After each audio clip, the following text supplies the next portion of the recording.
I'm Rob Bonta. I serve in the California State Assembly. Just finished my fourth year, my second term. I represent Oakland and Alameda and San Leandro. And we've covered a whole range of issues with the Select Committee, from things like ban the box and trauma informed care to willful defiance and environmental justice issues. And this is one of the few times this year we've really come together to focus on health outcomes and impact. So we're thrilled to be here. I want to give a special shout out to our young people. Thank you for your engagement. Thank you for being here. Thank you for involvement. You are definitely the leaders of tomorrow, but you're the leaders of today. You're leading now by being here and being involved and being engaged. So we really appreciate that. I'm delighted to be here with the Select Committee. I'm thankful for Assemblymember Salas's partnership and leadership and for hosting us here, and looking forward to a great forum. Looking forward to all of our panelists to talk about how we can bend the curve and move the needle on health outcomes to make sure our boys and men of color are successful. Thank you for having us.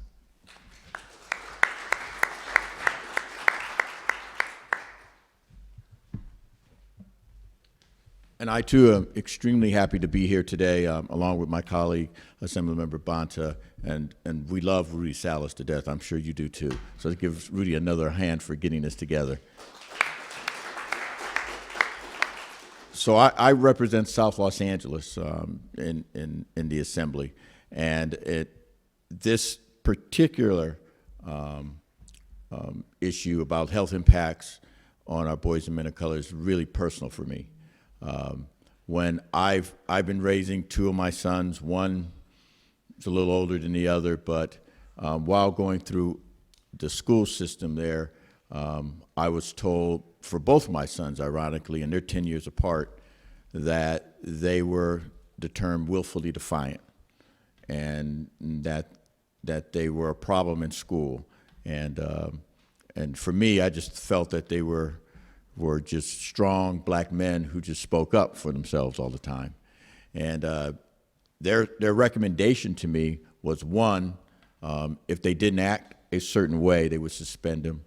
And if they didn't act the way that they really wanted to, they would expel them. And they suggested to me that I should put them on Ritalin, for which I vehemently said no, which is a nice way of what I really said. But I can tell you, by being a father pushing back on using drugs in our community to deal with our young African-American males, knowing that I have a nephew who was put on Ritalin, and the outcomes weren't very good now that he's an adult, and we're working to turn that around. My son, who I first pushed back on, he recently graduated from Morehouse College with a degree in biology and math. And that's because he had a crazy father who stood up for him and would fight for him to ensure that we didn't let the system stigmatize him and not look at his health in totality the way that it should be, and that our boys and men of color are not a problem. In fact, they are the descendants of kings, and we should treat them that way, and we should honor them. The same behavior that they exhibit in schools, if their white counterparts did the same, they would be considered CEOs, generals of the Army, Navy, Air Force, Marines, and be considered leaders in the community. And so we need to go ahead and really address the health consequences that are going on in our community, especially when it comes to PTSD. Our young people are probably experiencing higher rates of PTSD that's gone undiagnosed than people who have come back from Afghanistan and Iran and Iraq.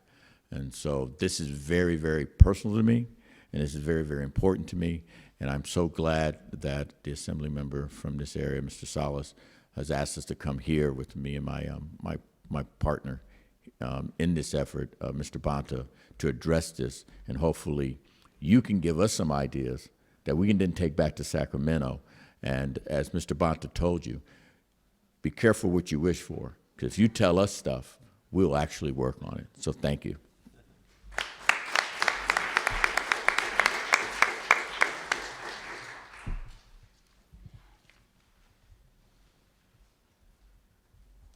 So let's go ahead and begin with our first panelist, Dr. Carlos Alvarez. He's going to talk to us about the role of health and successful outcomes for boys and men of color. So Dr. Alvarez, let's give him a warm welcome, please.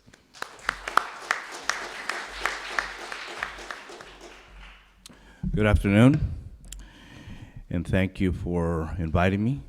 Dr. Martinez called me last week and asked me if I could be here and talk about something that's very dear to most of the physicians when we see patients coming in to see us. The interesting thing, I stand here before you and I look out, and when I was here in '73, there were only 3 buildings, and now there's a few more buildings here. And yes, I used to ride my bike from Cottonwood and Brundage, my 10-speed bike, all the way up Stockdale, come to the university and then go back. That was my way of coming to school at that time. And obviously, since I went to UC Davis, trained at Maimonides Medical Center in Brooklyn, New York, and here I am. Very proud to be in this community. I've practiced here almost 30 years, and I have been working here. My specialty primarily is the farm workers and everybody I can help in our communities. I guess I could be in Beverly Hills practicing medicine, but I wouldn't fit there. I fit right where I'm at, and that's taking care of all the patients that need my assistance and my help. You know, I obviously take care of a lot of patients after being here 30 years. And what we see is so much poverty, lots of patients that don't have the money to have medical care. The medications we're getting nowadays are terrific. They're great. For diabetics, we have 3 or 4 medications that have come out that are outstanding. By the way, I only have 8 minutes, so that's what I was told. But we can't afford those medications. And yet all these individuals that need the medications, they can't get them. So we have to find our ways in which we can help all these patients. So we take it away from the drug reps and everything we can do to take care of these patients. As I go through my practice, we come across many individuals that need help. And one day I came across a patient, a farm worker, and this lady told me, in Spanish, take care of my husband. And I have never forgotten this. Take care of my husband. He's the one that works. Don't worry about my diabetes. Make sure he has all the medications he needs so he can go to work, because he's the one that brings the bread and butter to the house. So when you hear things like that, you go, wow. So we hear so many things from so many people, but one of the things that sticks to me is Moses. Moses is a guy that left prison. He was sent to me by Dr. Fritsch. Most of you know Dr. Fritsch here in town. This kid came to see us with a glucose of 600. This kid was blind. In about 3 or 4 months, he was blind. Then he had cardiac problems. Moses was dead in 3 or 4 years after we started taking care of him. He had been in prison. So I questioned myself, what was happening in prison that he was not taken care of? He was not being listened to. He didn't take his medications. What happened to Moses? He was a Hispanic kid that died 3 years after we met him, simply because he had an aggressive diabetic problem at that time. Diabetes is so vast that some people can have high sugars all the time, and their progress is slow, and some have a very rapid progress in their illness. Well, Moses just happened to have a rapid progress. Just recently, a black gentleman at Good Samaritan Hospital, the one in Oildale. We met him. We diagnosed him because he was bleeding. He was having hematuria. He was having blood in his urine. This gentleman's dead now, and I only met him over a year and a half ago. Why? Because when he was in prison, I'm not sure what happened, if they listened to him, if they took care of him, or what happened. He had bladder cancer. What he did before, it's irrelevant. The fact of the matter is that when he came out, he came to see us to the hospital. He had hematuria, and we were able to take care of him, and he is no longer with us. What about all the individuals that come and see me to my office and have a medical problem and they don't have any insurance? What about those guys that come in and say, hey, doc, I don't feel good, and I just received, or I just got Medi-Cal, Kern Family Healthcare. Can you help me out? I have these medical problems. So we diagnose maybe high blood pressure, hyperlipidemia, which is high cholesterol, diabetes, and several other problems. We can take care of those. They don't feel good, we can take care of those.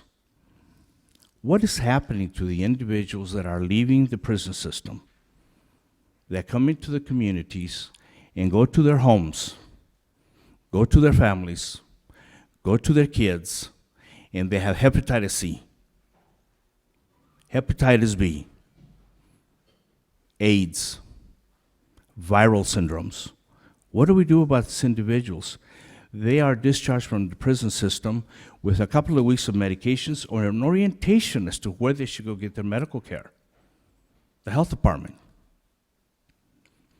While we have all these illnesses in our communities, can the health department get involved with these individuals, monitoring them so we can take care of them, so we can treat them, so we can treat their hepatitis C and not be a risk to their family members?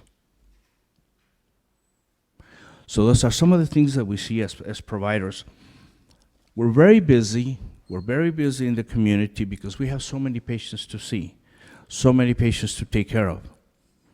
So all we can do is take care of them right there, give them the medications they need, give them some direction, but they're lost in the abyss, and I may not see them again because they end up going back into the prison system.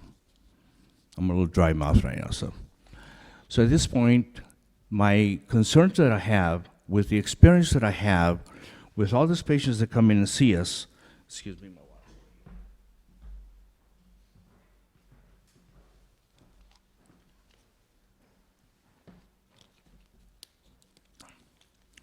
So with the experience that I have, what are we going to do with some of these individuals? I think that's something we have to pay attention to.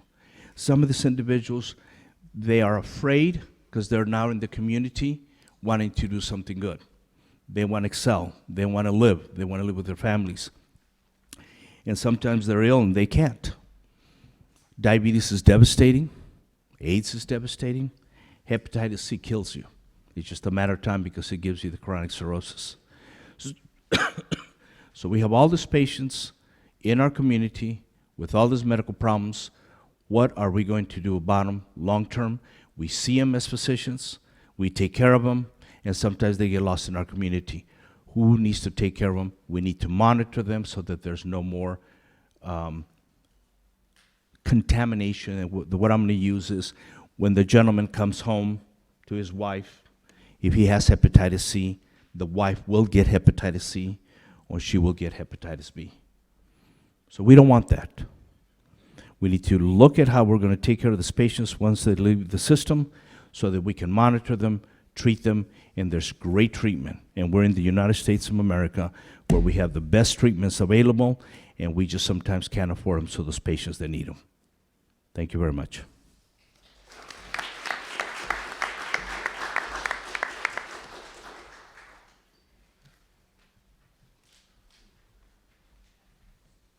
All right. Thank you, Dr. Alvarez. And a lot of you know Dr. Alvarez. He's been practicing here in the Central Valley for how many decades now? 3 decades, 30 years. So he's always provided valuable insight. But let's go ahead and bring up our next panelists, and they're all good friends. And I don't know if Dr. Martinez, if you want to come and present some of the panelists, I'll leave that up to you. Dr. Martinez and obviously Annalisa were big parts of actually putting the hearing together with the request a while, probably about a year ago when we were first doing the initial planning stages. But Dr. Martinez, would you like to? If not, I could bring up, I think, each of the panelists I know very well. Our next one will just go, it's health and its correlation for educational success. It's Joey Williams, and Joey Williams is with Faith in Action here in Kern County.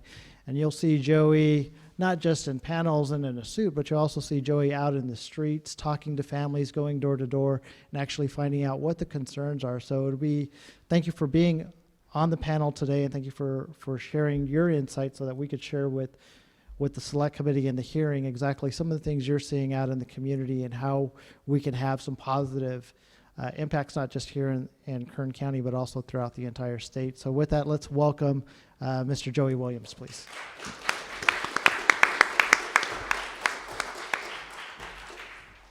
Thank you, Assemblymember Salas. Thank you, Select Committee on the Boys and Men of Color, for having this event. It's great to be back at my alma mater. I actually used to work in this very building right here in the library when I was a graduate student, when my mentor of my program, Dr. Profe Santos, is here as well. Now that we got all the formalities out of the way, let's get to the carne asada, like I like to say. Let's get past the rice and beans, right? And the chips and salsa. My name is Joseph Joey Williams. I'm a lifelong resident of East Bakersfield, except for a short stint where I went to junior college in beautiful Santa Barbara, California, at Santa Barbara City. I know the name Williams doesn't fit a Chicano American Indian like myself, but as a historian and a graduate with a BA and an MA from this institution, I will explain that my personal testimony has been one that has gone through the foster care system, the school to prison pipeline, and a recipient of good restorative justice policies that I now have the privilege to organize with Faith in Action, or now we are currently Faith in the Valley, Kern, with the PICO Network, which was the largest faith-based community organizing group in the United States. I'm half American, Indian, and Chicano, so I consider myself 3/4 indigenous to this land, and I have been a boy, and I am now a man. The history of my people has been hundreds of years of colonization, which has meant genocide, rape of my people, and hundreds of other natives that have had their land extorted. I want to give a special acknowledgement, what the media has been silent on, to my Native American brothers and sisters that are currently protesting in Standing Rock to end the encroachment on sacred lands of the pollution of their water due to oil and the Dakota Access Pipeline construction. Colonization and manifest destiny stripped my people of lands, culture, and most importantly, identity, including my own identity, as mentioning with my name. My birth mother was full-blooded Paiute and Shoshone right here in the Tehachapi Mountains, and has been gone for 12 years, succumbing to diabetes, alcoholism, and drug use, which were introduced to our people since European contact. I tell my story because it's so interlinked with the story of our community. I was taken from my mother by the state of California due to abuse inflicted by her and my uncle and put into the foster care system at 7 years old. The conditions of these foster homes was worse, and every kind of abuse you can imagine was present. It was at 12 that I ran away from this place and found a woman that would save my life, Susan Devora Perez and her husband, who were church pastors, who would take me in and give me the love, affirmation, and stability that all children need to thrive and succeed. Without that, I think I would be in prison, in one of these fine prison institutions we have in California, especially here in the Central Valley, or dead. In high school, I would meet the developing school-to-prison pipeline head-on in 1992. I was kicked out of Highland High School under zero tolerance policies for fighting in a rumble, which in all honesty, I did start. I was tackled, choked, and arrested by newly instituted officers on campus. Current High School District Officer Daryl Larson, who choked, arrested, and sent me to juvenile hall.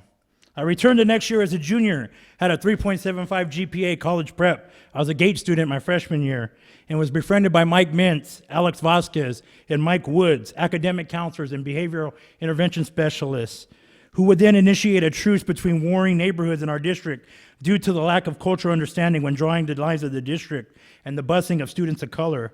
I would eventually graduate from high school in 1995. I believe that we need more Mikes and Alexes in our school district and our system for kids to succeed, and less penalty and less officers.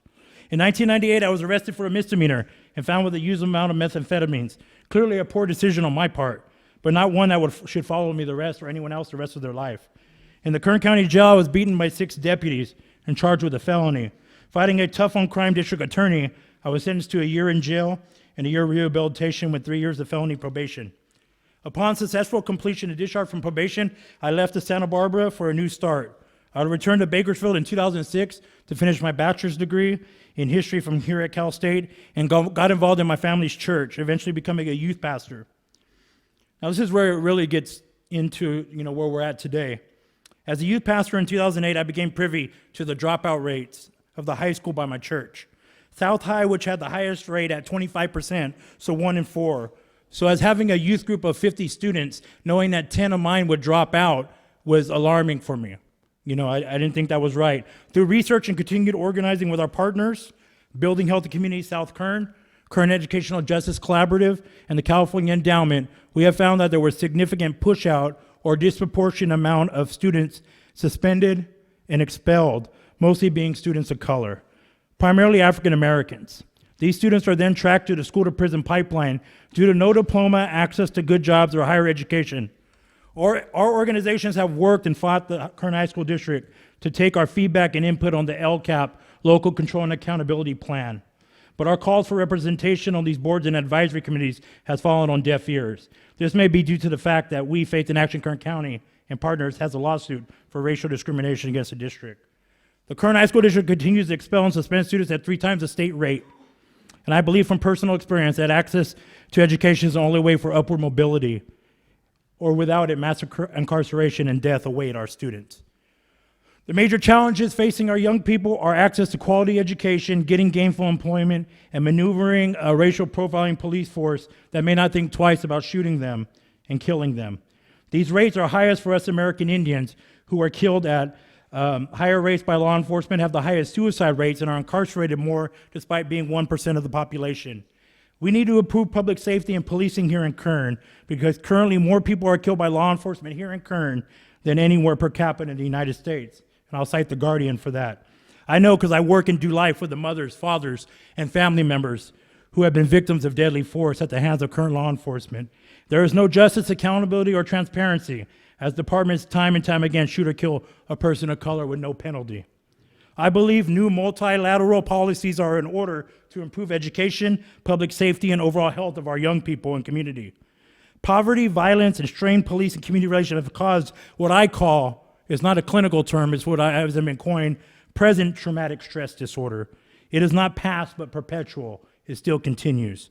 I believe the same system of education exists here in Kern that existed when I was a student 25 years ago. I'm committed to working to improve our community, and we need your committee, Assemblymember Bonta, Assemblymember Salas, and the one gentleman from LA, and the whole state assembly, the Senate, and the governor as well, if we want to improve our valley. I yield the rest of my time. Thank you very much.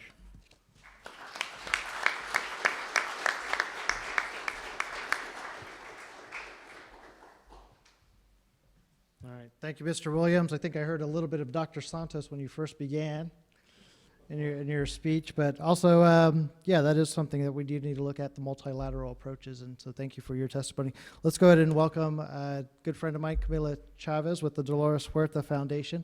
And Camila's been involved for a number of years as well, but Camila is somebody that, oh, and we have Dolores here as well, if you want to say hi. So give her a warm welcome as well.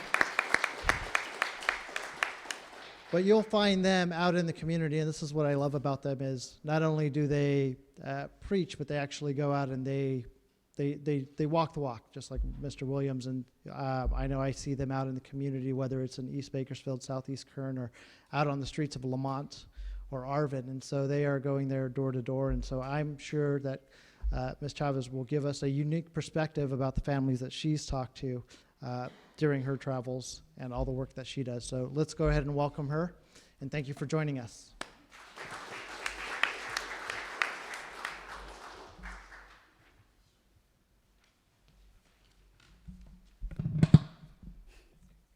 Good afternoon, everybody.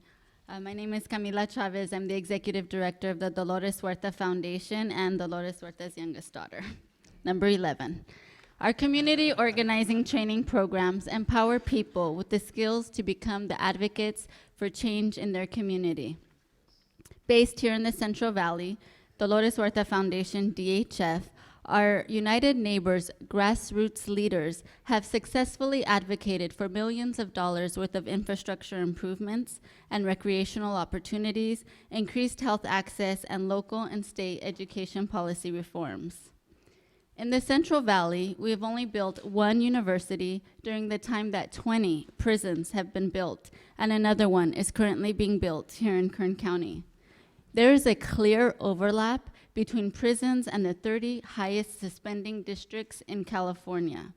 The school-to-prison pipeline affecting boys and men of color, as well as girls and women of color, and our communities is real. In your packet, you have several slides that speak to the crisis throughout the Central Valley. In the Central Valley, we have 1 million students. The Central Valley districts represent 21% of all districts in California, or I should say 21% of the larger districts in California, because in our rural communities, we have several small ones. But we also represent 40% of the highest suspending districts in the state. And I have provided these additional graphics and statistics in your packets. The Kern High School District is the largest high school district in California, headquartered here in Bakersfield. Kern High School District serves over 37,000 students, amongst which 63% are Latino, 6% are African American, and 24% are white. Kern High School District is failing our children. Only 15% of graduating students are college ready. Again, only 15% of graduating students are college ready. Students in low-income communities are particularly vulnerable.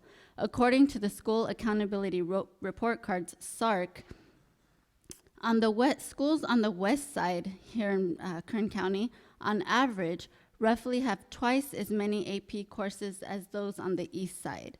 For instance, Golden Valley offered 10 AP courses, Miramonte, 8, East High, 10, Arvin High, 10, but by contrast, Stockdale High has 21 AP courses and Centennial offered 23. This highlights the fact that Kern High School Kern High School District schools with the highest needs are not receiving the funds that they are guaranteed through the local control funding formula. In 2011, the U.S. Department of Education Office of Civil Rights published a report about the expulsion and suspension rates for Kern High School District.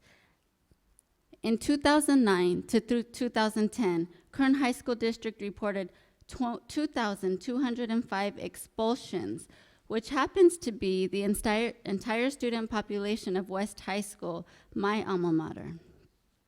I will share with you the discipline figures from 2009 to 2012. Nationwide, 1.5 per 1,000 students were expelled. In California, it was 3.49 per 1,000 students. Here in Kern High School District, 54.47 per 1,000 students were expelled. The majority of students being expelled are students of color. Latino students were expelled at rates 352% higher than their white peers, and African American students were expelled at 589% higher rates than white students. After public outcry, the Kern High School District failed to accurately report data to the California Department of Education for the 2011-2012 school year.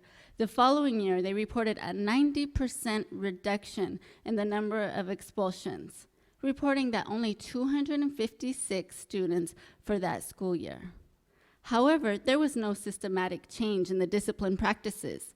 What the district did was involuntarily transfer students into alternative schools so they wouldn't have to report them as expulsions. 1,300 students were involuntarily transferred and pushed out of their schools. And we know these parents who were given this option and they did not know what they were signing. Many times they were asked to sign documents in English, being that Spanish is their native language. So what do the figures look like today? For 2014, or more recent, 2014-2015, in California, an average of 3.8 percent of students are suspended. In Kern High, it's still 3 times higher than the state at 12%. Expulsion rates in California are 0.1%, and Kern High School District is double at 0.2%. So the Dolores Huerta Foundation, Faith in Action Kern County, and other community groups filed a lawsuit against Kern High School District for discriminatory practices against students of color. Although the lawsuit is still pending, programs to remedy the serious equity issues are slowly being implemented. The district in our region is suffering overall academically and economically. Of all incoming students in fall 2013 at Bakersfield College, 81% needed remediation in math, English, or reading. Only 14% of Kern County's population has attained a college degree, and nearly a quarter of our population is at or below the federal poverty level. Through our work on statewide committees to fix school discipline and the Central Valley Movement Building Coalition, as well as our local work with parents, students, and regional groups, such as Building Healthy Communities, the Kern Education Justice Collaborative, and partnering with local school districts and the Kern County Superintendent of Schools, we are working to implement evidence-based practices throughout our state. We have 7 policy recommendations. First, increase funding for early childhood education. Some of you may have heard KVPR's story this morning on NPR. Increase funding in general and less funding for prisons. We need smaller class sizes, staff support, increased counseling staff and services. 3, we need to adopt community and schools models, implementing comprehensive wraparound services. We need social workers, counselors, and psychologists on every school campus. We need to mandate alternative discipline methods such as PBIS, restorative justice, and social emotional learning. They are working in other schools. We have the evidence. Eliminate willful defiance across all grades, K through 12. Modify the standardized reporting on school discipline to include the number of students that are involuntarily transferred. And provide oversight of dysfunctional school districts. In your packet, I've attached several articles that demonstrate the dysfunctionality of our own Kern High School District. We thank you for your time and your commitment to improving the lives for boys and men of color. And I want to end with a quote from Frederick Douglass. It's easier to build strong children than to fix broken men. Thank you.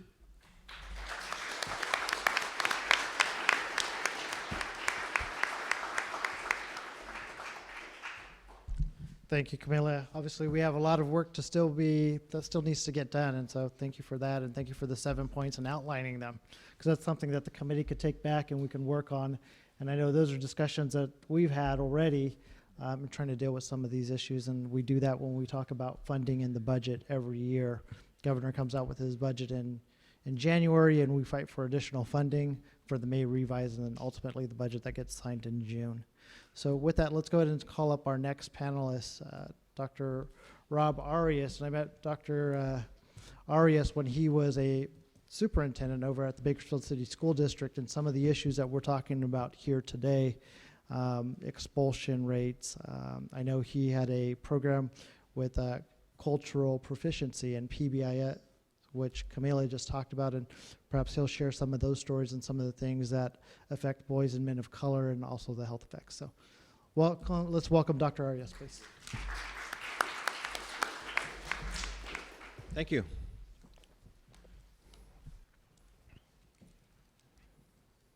Thank you for having me. Appreciate that. My comments today are going to be centered on a systemic approach to identify students in need. Although my comments are predominantly about a behavior framework, it is this same framework that often leads to uncovering the root cause of a particular student need. Whether it be psychological, medical, or behavioral, schools must be deliberate about creating systems that not only identify students in need, but provide on-time interventions and supports. Our goal as educators is to create the conditions for students to be successful in our public schools. No matter their socioeconomic status, their ethnicity or race, their ability to navigate our institutions of learning, we are focused on how we can ensure all children reach high levels of academic achievement. High levels of academic achievement require that our students are in school learning every day and are in an environment that has the right climate for learning. Students that have chronic behavior problems due to acute trauma, toxic stress, or have simply not been taught appropriate school behaviors not only interrupt learning for others, but develop patterns of behavior that can lead to a complete disinterest in education. My comments today are about an important framework of interventions and supports, otherwise known as Positive Behavioral Interventions and Supports, or PBIS.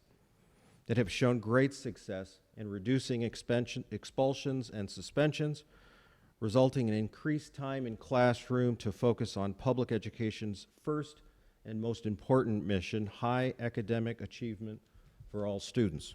So what is PBIS? Positive behavioral interventions and supports is a framework or approach for assisting school personnel in adopting and organizing evidence-based behavioral interventions into an integrated continuum that enhances academic and social behavior outcomes for all students. PBIS is not a packaged curriculum. It's not a scripted intervention. It's not a manualized strategy. PBIS is a prevention-oriented way for school personnel to A, organize evidence-based practices, B, improve their implementation of those practices, and C, maximize academic and social behavior outcomes for students. PBIS supports the success of all students, aimed at supporting safe and effective school environments while preventing problem behaviors. PBIS was established by the University of Oregon in 1994 and has since grown from implementation at one middle school to more than 10,000 schools across the United States. Research supports PBIS originally emerged from safe school studies in a field of psychology known as applied behavioral analysis. Recently, the PBIS framework has been shown to align with other research-based approaches such as restorative practices and trauma-informed care. Schools effectively implementing PBIS have shown a decrease in office discipline referrals and suspensions while seeing an increase in pro-social behaviors, school climate, and academic outcomes, particularly for African American and Latino students. The discipline of students has always been a chief concern of staff in schools. Traditional methods of disciplining students exhibiting behavior problems tend to be very reactive in nature and focus on short-term solutions. These approaches often view student behavior as an issue of will rather than skill. I'm going to repeat that. These approaches often view student behavior as an issue of will rather than skill. As such, schools develop prohibitive behaviors on what not to do. Schools then focus efforts on maintaining control through steadily increasing adversive consequences for rule breaking. Students repeatedly unable to comply with rules are not tolerated and are then excluded from instruction through suspension or other means. In the traditional approach, little is done to prevent the occurrence of problem behaviors and teach what is appropriate. I'm going to repeat that last piece as well. In the traditional approach, little is done to prevent the occurrence of problem behaviors and teach what is appropriate. Research has shown that schools using traditional types of discipline continue to experience violence and destructive behaviors among students. Moreover, traditional discipline approaches are effective for 80 to 90% of all students as a means of controlling behaviors, but have little effect on students with chronic behavior challenges. In recognition of this research, federal and state governments have passed laws limiting the use of suspension and traditional and punitive discipline approaches. For instance, California Ed Code 48900.5 states that certain behaviors, quote, suspension shall be imposed only when other means of correction fail to bring about proper conduct, end quote. The most recent legal change impacting discipline in California is Assembly Bill 420, which banned the use of suspension in kindergarten through third grade for behavior considered to be willfully defiant or disruptive. As an alternative to the use of suspension, school districts have been encouraged to use alternative discipline approaches such as the PBIS framework to ensure positive reinforcement and school-wide multi-tier supports. So what is the PBIS framework? In general, PBIS emphasizes 4 integrated elements. 1, data used to support decision-making.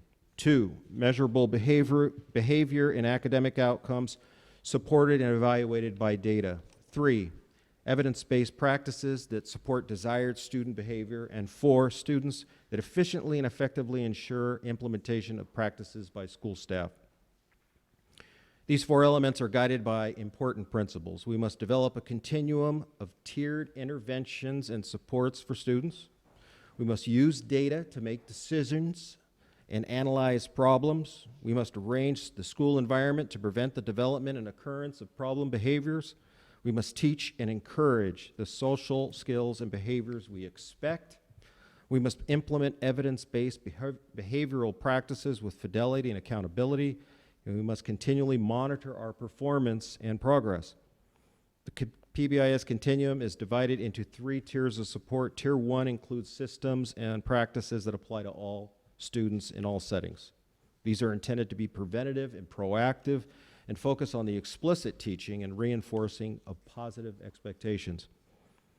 Tier 2 includes targeted supports for students not responding to Tier 1 supports and displaying regularly occurring at-risk behaviors. These interventions and supports, such as check-in and check-out, social skills group, are designed to be rapidly implemented for groups of students in need. Additionally, these interventions are highly efficient and allow for customization to fit the individual needs of students.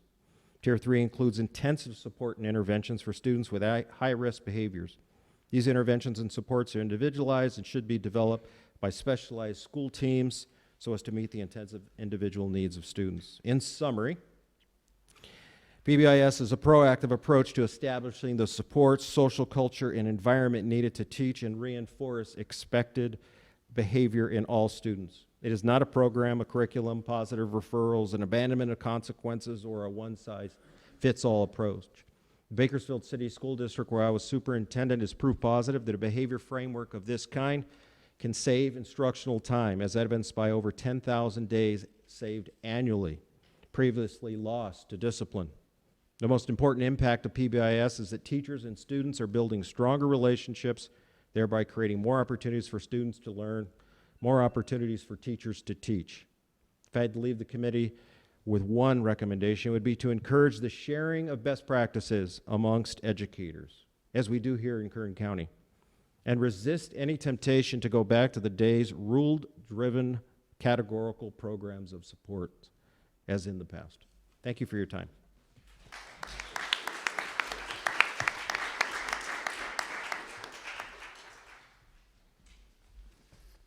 Hello, I'm Mark Martinez. I'm going to introduce the next panel. A couple of housekeeping announcements. The food came. So, by all means, feel free to get up and get something to eat. And I know you guys are college students. I was there, so feel free. Thank you, Kurt Asher, for helping us to get the food here, although I know the Center for Social Justice is paying for it, and it should be expensive for emergency food. Okay, a couple of things here.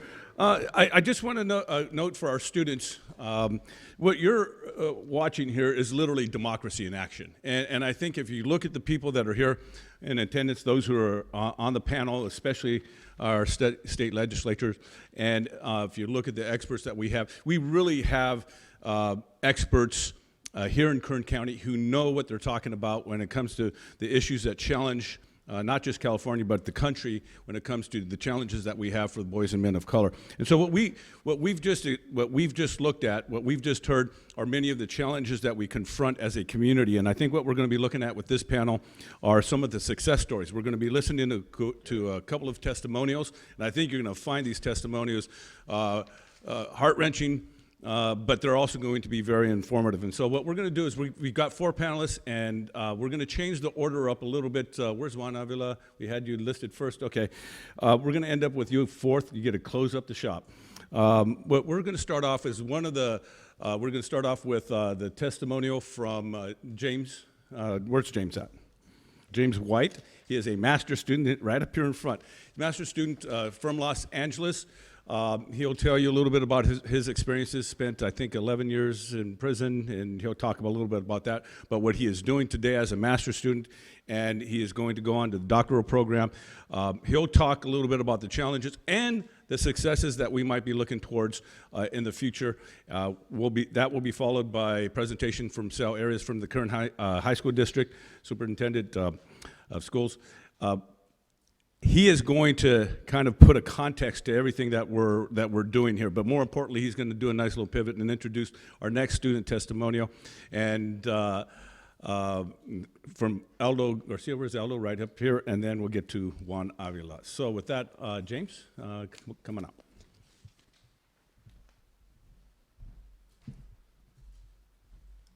Good afternoon. Good afternoon.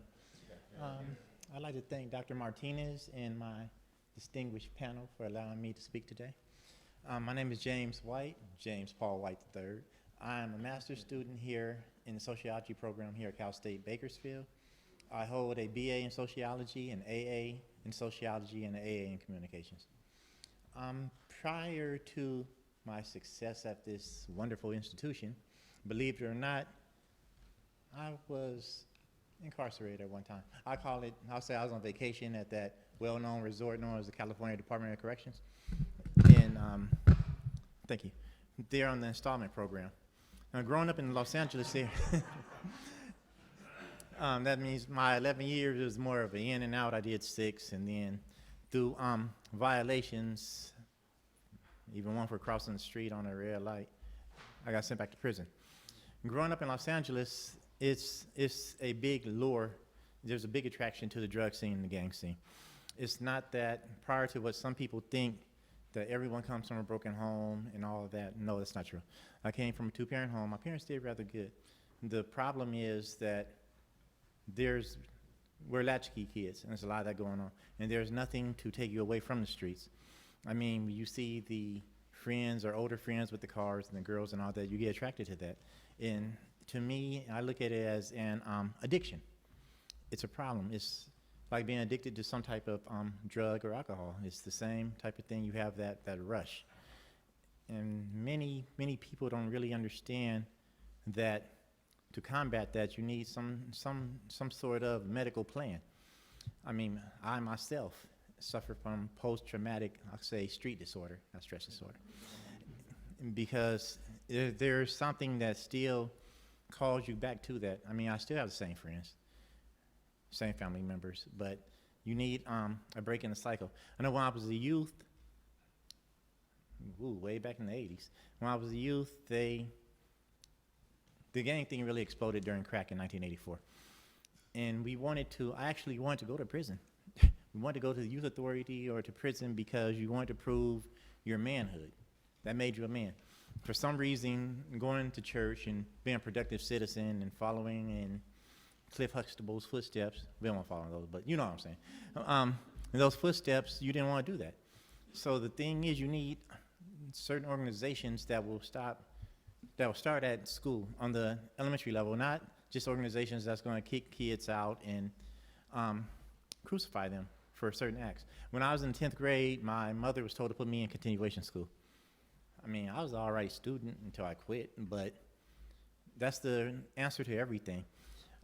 There should be programs set up for kids at the lower levels to get them away from that lower of the street, to break that addiction cycle before it starts.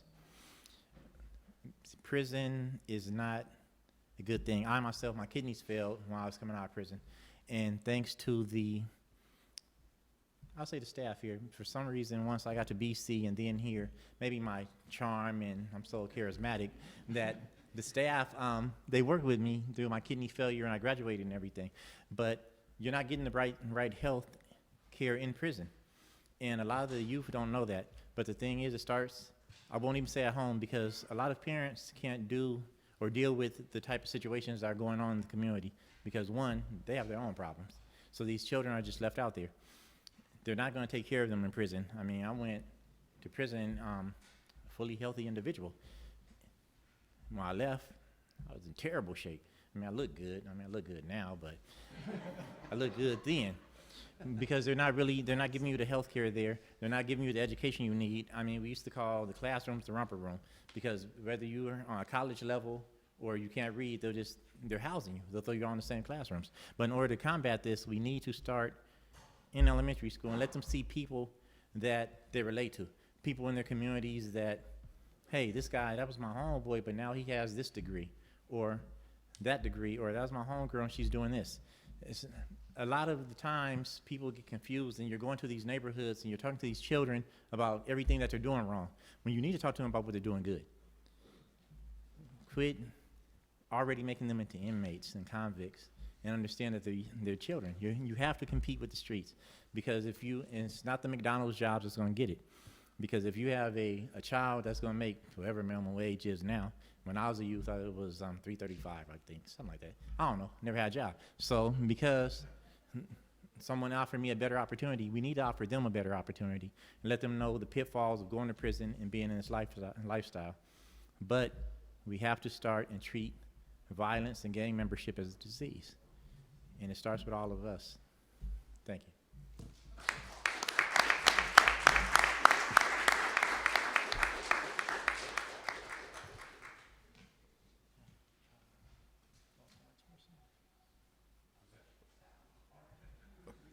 You're up.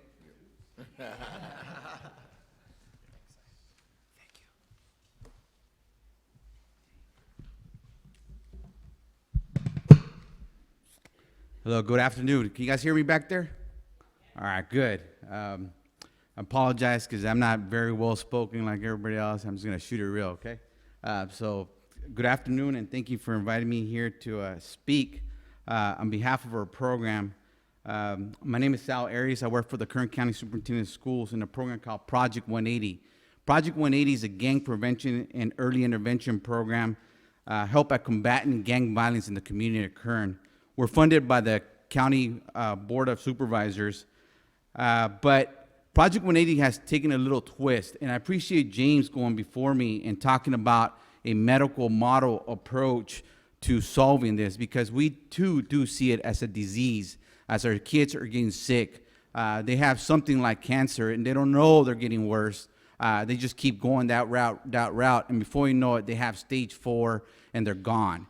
And same thing happens to our kids. They're going off to prison before you know it. So we taking that approach of looking at it as a medical model and addressing this and bringing in the experts. We heard about social skills, we heard about social justice, we heard about mental health.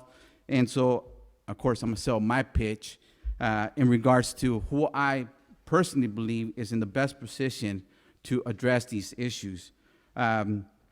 So I'm gonna talk about the great school social work role. So we transitioned from just taking a gang prevention approach to more of a delinquent approach. Why is that? Is because gang membership is just a branch out of the delinquent tree.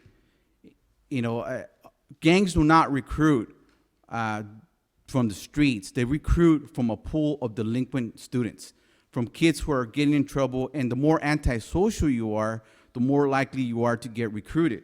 So they're looking for those individuals who have disconnected from school, who don't have a sense of belonging, who are out there doing some stuff, truancy, all those symptoms. That's where gangs really recruit from. So we're taking an approach of addressing gang prevention via school social workers. So why school social workers? School social workers have a unique lens that they see the issue, the problem that the student might be facing via what you call a biopsychosocial assessment. And assessing the student is the key to knowing what's going on. For example, if you go to the doctor and you go in there and you say, hey, you know what, I'm here with the fever, I'm here with nausea and all that stuff, they're not gonna say, well, you have something conjunctivitis, right? They're going to go in there and say, hey, you know what, we need to find out what is going on with you. So we're going to do some tests, we're going to do some assessments, and then we're going to prescribe the best treatment that's going to address your what's going on with you. Same concept that we've taken here. We've gone from identifying the symptoms to then doing a triage, to then doing an assessment, and then applying a good intervention treatment plan with high dosage, whatever it requires to get that individual, and also case management. So we're taking that medical model to help these individuals who come with these intertwined risk factors to address their issues. So effective programs must have a holistic approach in addressing delinquent behaviors. The medical model has worked for many years to save lives in the medical field. It can definitely work for us, not only to save lives in futures, but also to save tax dollars in the prevention side of the house. A good example that I'm gonna bring up here in a short period of time is gonna be Aldo Garcia. Aldo Garcia was a recipient of those early interventions who, he did not go out there and serve some time in prison like James. He was caught early, but Aldo did have some early encounters with law enforcement. So if we rewind the clock back for James, and have the opportunity to work with the 11-year-old James, There's things that we could have done for James, such as, he mentioned feeling disconnected from school. We could have got him that mentor, but not in the community, but in the school system. But in order to find out what James needed, you needed to do that assessment, that key component to find out what type of dosage, what type of treatment, what type of intervention this individual was going to need. So unfortunately, we weren't able to work with James, but we did work with Aldo Garcia, who was connected to services that addressed his needs, increased his resiliency factors, empowered him, and also connected him to community service. Aldo Garcia was a graduate of the Grizzly Youth Academy, but he had barriers in order to move forward. That's another thing that we need to look at. What are the barriers that these kids have in order to be successful in the interventions that we connect them to? Aldo had 2 felonies on his record that needed to be addressed before we can even get him some good interventions. So, my partner took him and helped him reduce those felonies to misdemeanors. And, Aldo is a success story. Now he's up at Fresno State, doing very well. He's soon to become a father, which is awesome. And but he was that individual that could have ended up like James. So which James mentioned, he served 11 years in prison. Now imagine what was the cost to the taxpayers with that. So by working with Aldo to help connect him and address his needs, that savings that we can use and implement into our prevention programs. So that's all I have. Thank you.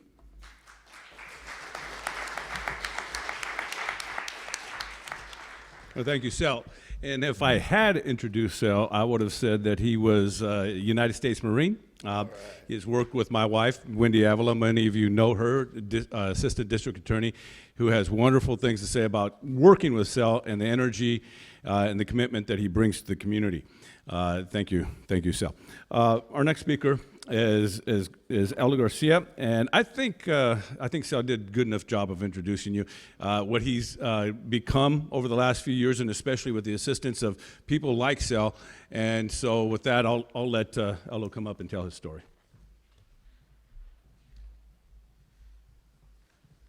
Good afternoon.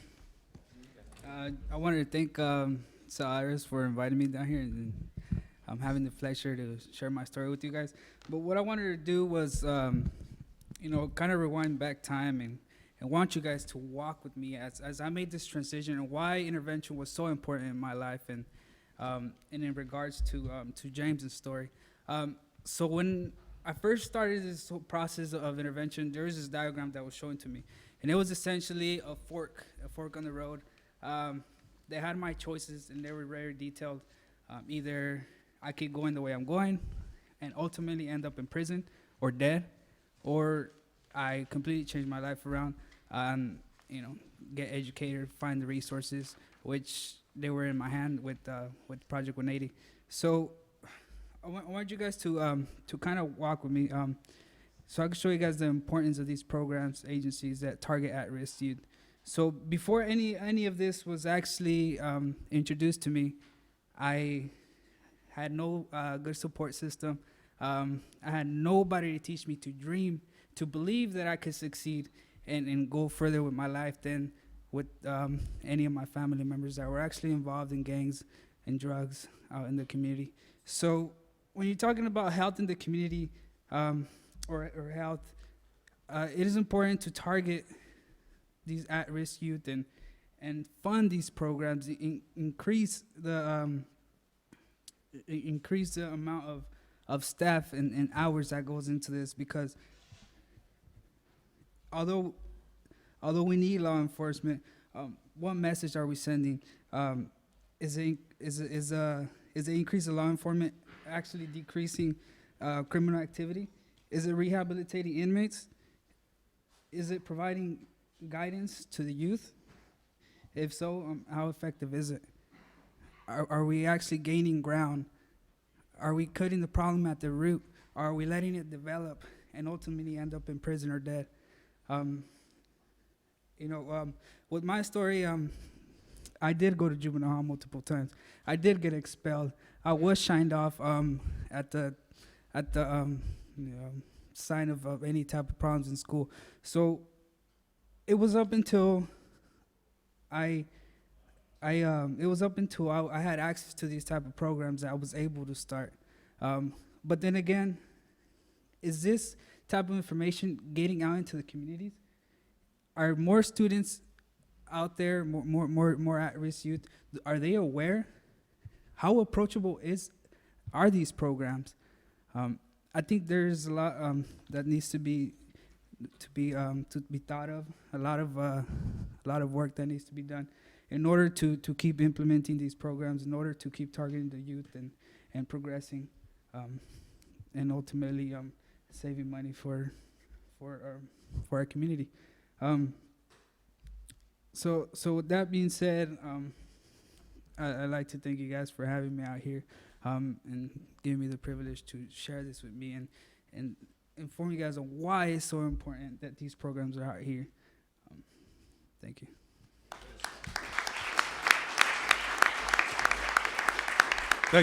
Thank you, Aldo. And just so you guys know that we will have a Q&A session after our final speaker. And Juan Avila is going to be our final speaker. He'll bring it all home. He's been a dedicated member of our community. He graduated from Cal State Northridge, where he got his bachelor's degree, and then he came to Cal State Bakersfield, where he got his master's degree. So just coming here to Cal State Bakersfield means what he's got to say means a lot, because he's one of the smart guys in the room, right? As a graduate from the university. Okay. Absolutely. Well, good afternoon. My name is Juan Avila. I'm the Director of Operations for Garden Pathways.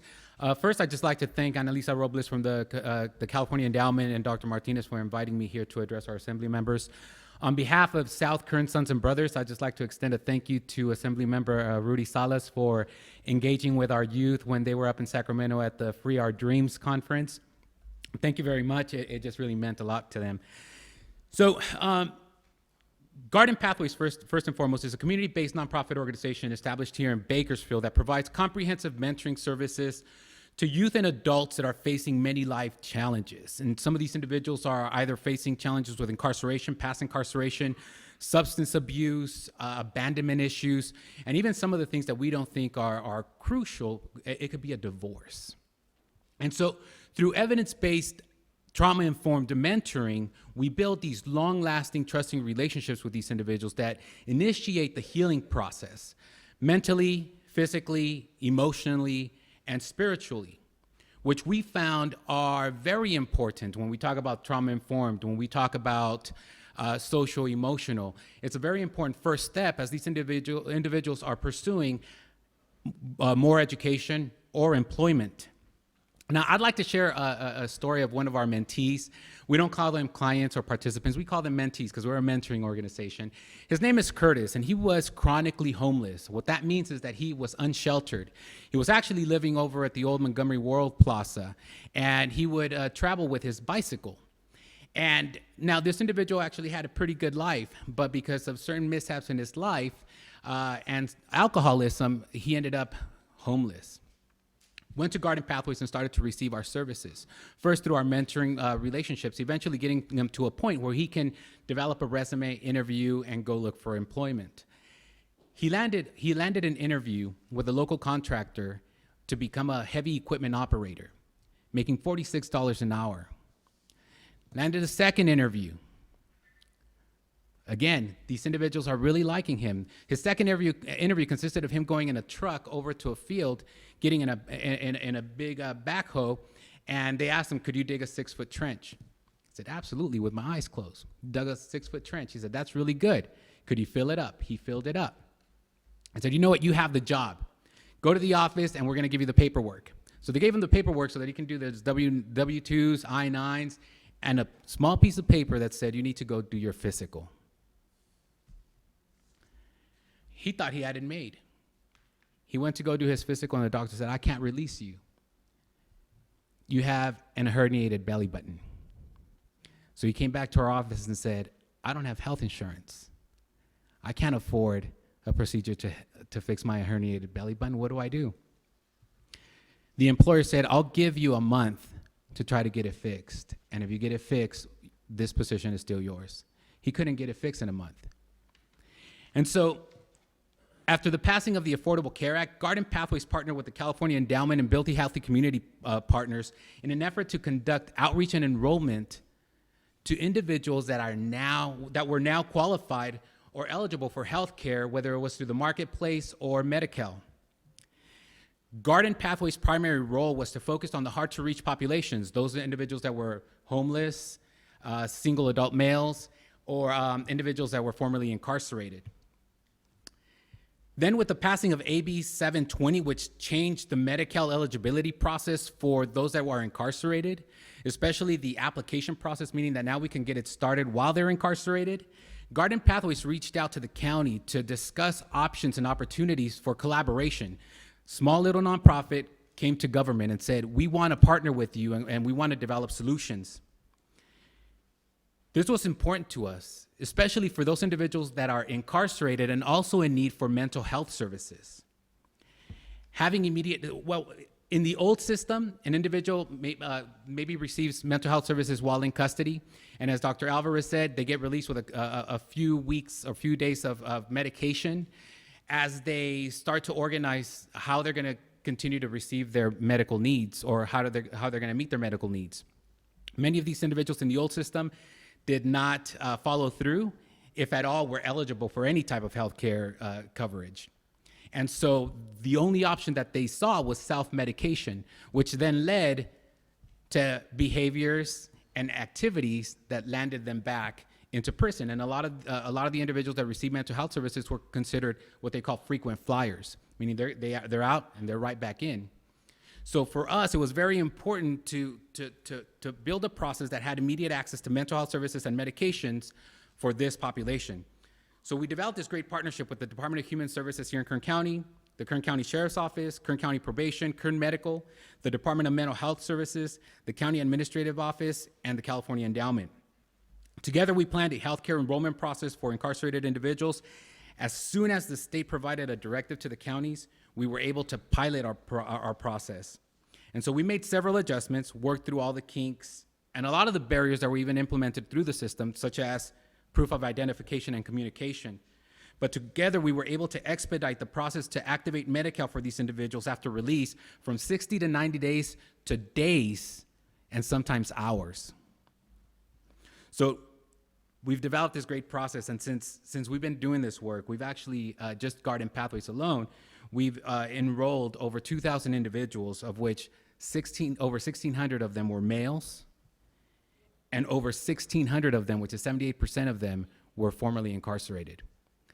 So all of that to say, just the importance of finding strategic collaboration, figuring out how government agencies and community-based organizations can communicate, and building those partnerships. And not only community-based organizations in government, but we have business owners, residents, we have our youth that can definitely contribute and have a voice, but always looking for strategic methods, the most effective methods, and how we can become creative to bypass sometimes a lot of the red tape that hinders the process. Thank you.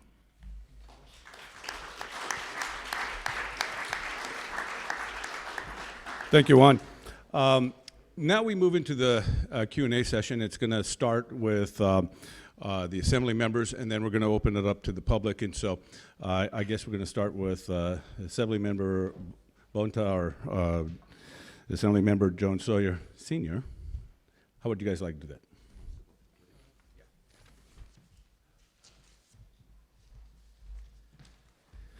Well, I just want to start with a big thank you for all of our panelists. Thank you for sharing your stories. Thank you for putting such a fine point on the challenges that you're facing every day in the work that you do, and for uplifting these issues that are so important. And you know, it's important for us to be here to listen firsthand and to learn, as I mentioned earlier, and we got that today. So thank you to all the panelists for sharing your stories. I just want to comment on a few things that resonated with me on a policy level that I think are really important, and it's not meant to be comprehensive. It's just some thoughts that I had as I listened to the panelists. One, early childhood education is so important, and that was raised. I think that's an issue that we are just so behind on as a state and can do so much more on. And the data is just so clear for any policymaker. We talk all the time about making evidence-based decisions and having data-driven policies. The data is just so clear about brain formation and how your brain develops in the early years and how exposure to reading and talking and singing and affects your word acquisition and your brain development. By the time you get to kindergarten, some of our children from some of the most disadvantaged communities are in huge deficits that it's so difficult to overcome and make up. And so to me, that's an issue that's just filled with and defined and animated by principles of opportunity and equality and justice, and it's largely our poor communities of color that are falling behind. So we need to do a lot more. We need to have universal early childhood education, period, and we can do that in California. And that's an area where the legislature has a huge role. The voters have a huge role should we ever go to a proposition. But if you talk about a level playing field, it starts on day one with infants and toddlers and going into age 3 and 4 as we approach kindergarten. So that really stood out to me. That's an area where I think we can really make progress, and I hope it's on folks' radars who believe in changing the outcomes for boys and men of color and creating more opportunity and equality in California. Something else that stood out to me was the comments by our superintendent, Mr. Superintendent Arias, about sharing best practices among educators. And what I reflected on was this, that in my own district, I am proud to represent Oakland Unified School District. And they're doing some amazing cutting-edge things. They eliminated willful defiance as a disciplinary measure. They've implemented strong restorative justice practices. And we believe those are the right moves, and they're bold, and they're working.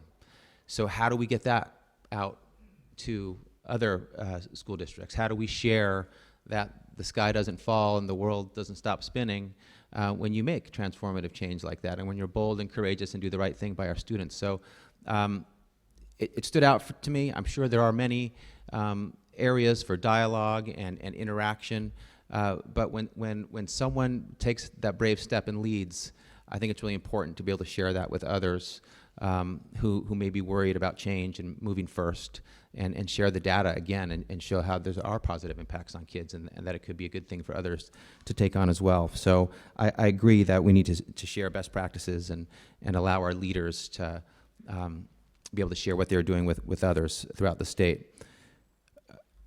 I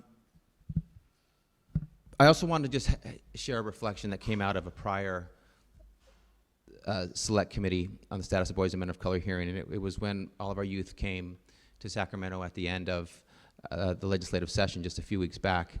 And we had one amazing speaker and testimonial, a young man who told his story about not the school to prison pipeline, but the school to prison to deportation pipeline.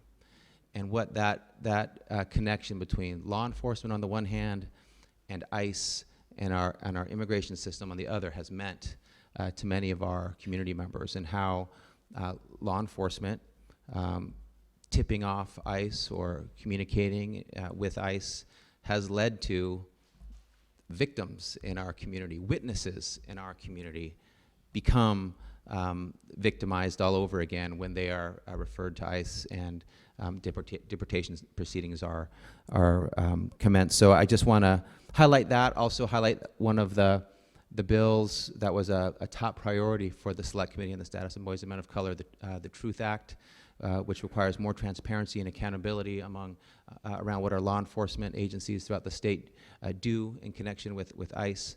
And that's on the governor's desk, and of course we all hope that will get signed.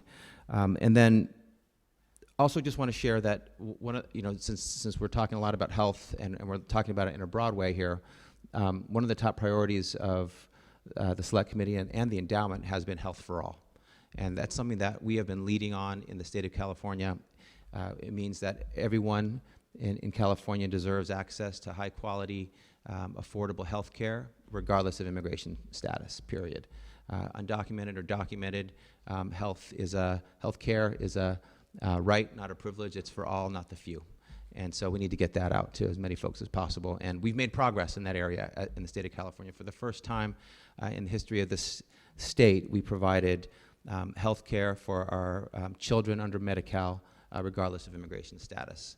And we're now seeking a waiver from the state of California so that we can provide Medi-Cal coverage to all, coverage through the healthcare exchange for all Californians, again, regardless of immigration status. You know, a healthy California is a strong California and creates opportunity for success. And I just couldn't agree more about a number of the other issues we've touched on, the import of early detection and prevention and intervention and wellness, as opposed to being more reactive downstream. We have to be affirmative up front and early. The importance of mental health, you know, that's an issue where, again, that we haven't done enough in the state of California, and it touches on so many issues from you know, ability to learn and grow and succeed, from school to career onward, and you know, there's a lot of intersection between mental health and gun violence that is ravaging many of our communities. So mental health investments, I think, are very important. So just some of my reflections. I really appreciate the robust debate and dialogue. Again, I want to share or thank our panelists for sharing your personal stories and being so honest and courageous and putting yourselves out there and putting on the table important issues that might not be easy to face and confront, but we must, and we must identify solutions together. Thank you.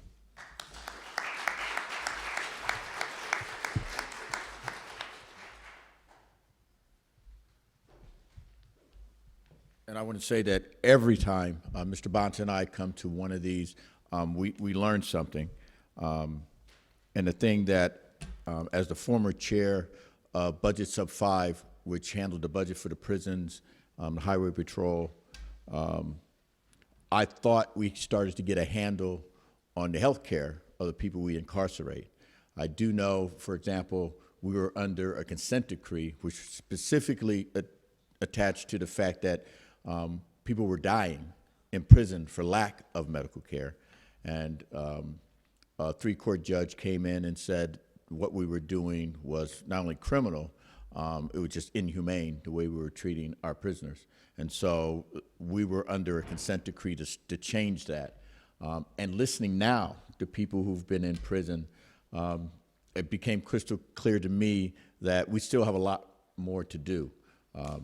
Even as the former chair of the California Legislative Black Caucus, we had members in our caucus, especially female members, that are really concerned about the number of women that were infected with AIDS as men were coming out of prison. Now I have to add hepatitis C to that, and other viral, and hepatitis C, MB, and viral illnesses that come out and are plagued into our community, and we really need to take a serious look at that. I have a couple of questions that I'm going to ask the panel, but one of the things that I want you to remember and to maybe go out and talk about over and over and over again is this thing about money. And money and the prison system, money and what we do with our boys and men of color who aren't successful. So when I first got to the legislature, I was all idealistic, like Dolores Huerta when she was with Cesar Chavez on. We're going to change the world. We're going to make everything different. I'm in charge of the budget. And so I'm going to put millions and millions of dollars into restorative justice and millions of dollars to rehab programs. And in my first year, I put in $10 million. You know, first year freshman.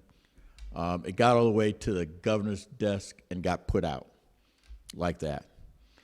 Within, and Mr. Bonta will remember, within, I think, 2 or 3 weeks, the governor got pressure from the 3 court judges that they needed to do more on prison health and other things, and he decided to put like $750 million to put people outside the prison system in another state, and another $700 million to build more prisons. I said, what happened to my little $10 million? It was gone, just gone. Well, we kind of pushed back on him on that, and then the next year, I got smarter.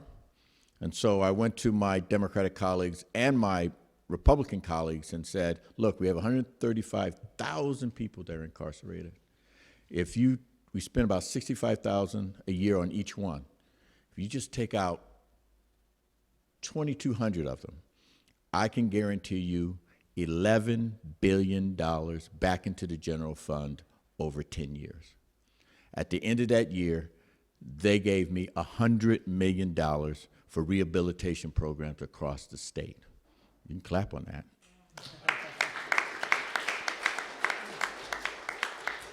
All the pleading I did about what it did to families, what it did to black and brown men that were going to prison, the fact that prison population was overrepresented by us, how it was bad for the community and our health and our welfare, fell on deaf ears. But once I started talking about the money, people perked up. And I heard people talking about the money earlier on. And so we probably need to come together to talk about the financial impacts on not, I repeat, not helping our boys and men of color. I think that will have a bigger impact, especially on my Republican colleagues who are a little skeptical about rehabilitation and restorative justice programs. And so I hopefully we can enlist your help in quantifying some of this so I can go back and hopefully get $1 billion into the budget. And the reason this is so significant now, with Prop 47 and the fact that the governor's first iteration of what monies should come in, I guess we told you when we put it out on the ballot, there should be over 100 to $150 million. The governor thought it was 29 million when he did his calculations.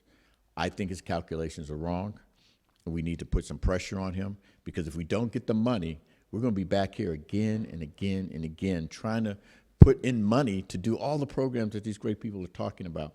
We won't have the money to be able to do that. That's what Prop 47 is all about. That's why Mr. Bonta and Mr. Salas are here today, to talk about how do we fund all these great programs. And with that, I have two questions. So one is probably for the teaching group of us that are here. When we voted for willful defiance in the lower grades, and to stop just pushing students out, one of the things that I started to talk to teachers, because I think teachers are really important in this, was now that we forced you to keep these students in your class, what are you going to do with them? And they didn't know, God bless them, they just didn't know what to do. Now, me, the fact that you're intimidated by a third grader is a whole nother discussion we need to have. But I won't go there. I'm just going to assume that the reason they don't want to get up to the junior high and the high school level is because they may be a little intimidated by these individuals. Our kids, we probably could look them in the eye and tell them to shut up and sit down and probably say a few other things, and they'll shut up and sit down. But they need to be trained. They need ethnic training. They need cultural diversity training. Or they just need, my ex-mother-in-law is 86 years old, been a teacher for 60 years. My daughter's a teacher. I've gone into class with my daughter and her, and I'm a big-time assemblyman trying to get them quiet. My daughter's a new teacher trying to get them quiet. And the 86-year-old, you can hear a pin drop. She points to one of the students, talks him in the ear. He tells everybody else to shut up. We're going to get out here early if we listen. I don't know how, she just has that gift. I call her a master teacher. She has a gift. She's been at it for a long time. She knows how to deal with young people, especially young males. And this was a young Latino male that she dealt with, who was a disturbance in my daughter's class up until that day. After that, my stepmother taught my daughter how to teach. We need to have more master teachers. We need to teach teachers how to teach. We need to teach teachers, because we all remember, there's always that one, probably every last one of us could remember a teacher that could talk to us and make us act right and and there's the reason why we're here today. How do we now, what I've been telling the Willful Defiance folk, I need to put money, Mr. Bonta need to put money, Mr. Salas and I, we need to put money to create more master teachers, or to create more teachers that actually know how to deal with boys of color in a substantive way, not just kick them out of class and send them to a social worker or send them somewhere else, but to be able to learn what my 86-year-old mother-in-law knows intuitively, or she just learned over a long period of time. And I want to do that. And I know you mentioned the programs that you have, Dr. Arrayes, and I love it, but how do we make sure that every teacher, that's my question, how do we make sure we can bring up some great teachers so that as the new ones come in, or the ones that are there that may have come in during bad times, economic times, they may, they had, no disrespect to the teachers, but they had microwave teachers because they need them so quickly. And when my ex-wife went through it, it took her almost 4 years before she became a full teacher. Now it's like 2 years and you're in. So do you have any? I think there's a number of things. We don't even give them that mic.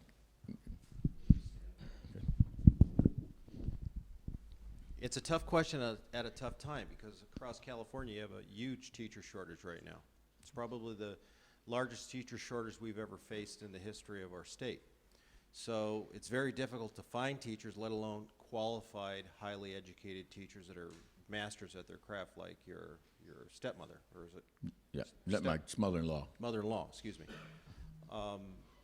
I think the reality is we need strong partnerships with our universities like we do with Cal State Bakersfield in order to make sure that we've aligned our efforts. We have to make sure that we're communicating at the K-12 level very clearly what it is that we need in our schools and how teachers should be prepared, not only in the academic world of the Common Core, but also in career readiness, and also these behavior models that we talked about, PBIS, and cultural proficiency as well.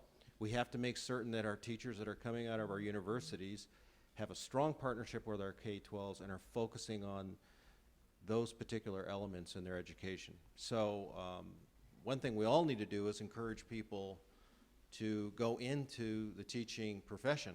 We don't have enough young people, and it's great to see young people here, but we need young people to participate in educating our youth.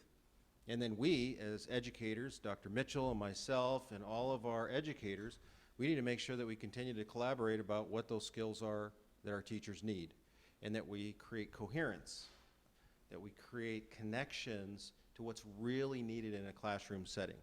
Not like when I was going to school back in the day, when I received Methodology 101 or whatever it might have been. It was completely disconnected from what I really dealt with when I went and worked, by the way, at California Youth Authorities at night and with at-risk kids during the day. Didn't have any connection. And we're getting better at that.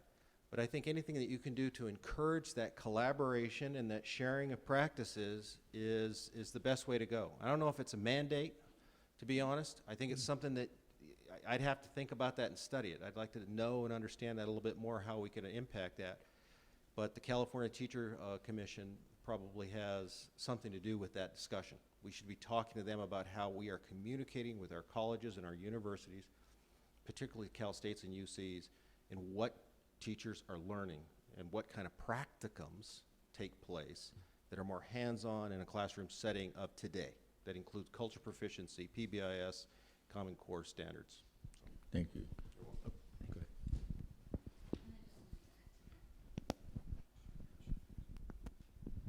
Testing. Can you hear me? Okay, so just to add to that is, yes, everything that Dr. Arias said, and that we also train, psychologists, social workers to work in the schools, which is very different.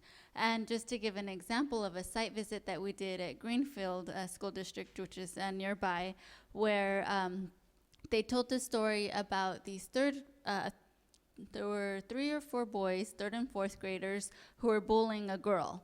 And so instead of just sending them home for a few days in front of the television, they had in-school suspension, but it was a school psychologist who spoke to them and asked them about bullying, their behavior, trying to really understand the effects that it had on the girl that was being bullied. And then their assignment was that they had to go into their classes, all of the other 3rd and 4th grade classes, and give presentations to their peers on why bullying is so bad. Right? So here they turned this negative experience into a positive one, but I think the key in that story was that there was a school psychologist. Unfortunately, what I understood is that the psychologist is not a full-time position, but so that the teachers could really focus on teaching, and that we have psychologists, social workers, to really get at the root of the problems, right? What's going on at home, and then how can we also make sure that this child and their family are receiving wraparound services? Thank you. And maybe that is something we can do, get more, because that was decimated during the budget cuts. School psychologists, social workers, there are probably hardly any there anymore. And that might be, even though it'll be a battle with the I'll just say it with CTA and the local control formula. There's billions of dollars in there. We could rebuild that, but that's another changing people's understanding of education, that is just as important as a teacher. Not devaluing the teacher, but that could be just as important. Oh, she had one more. Just that in our current education justice collaborative that we have here locally, that we do have teachers that are members and the CTA president.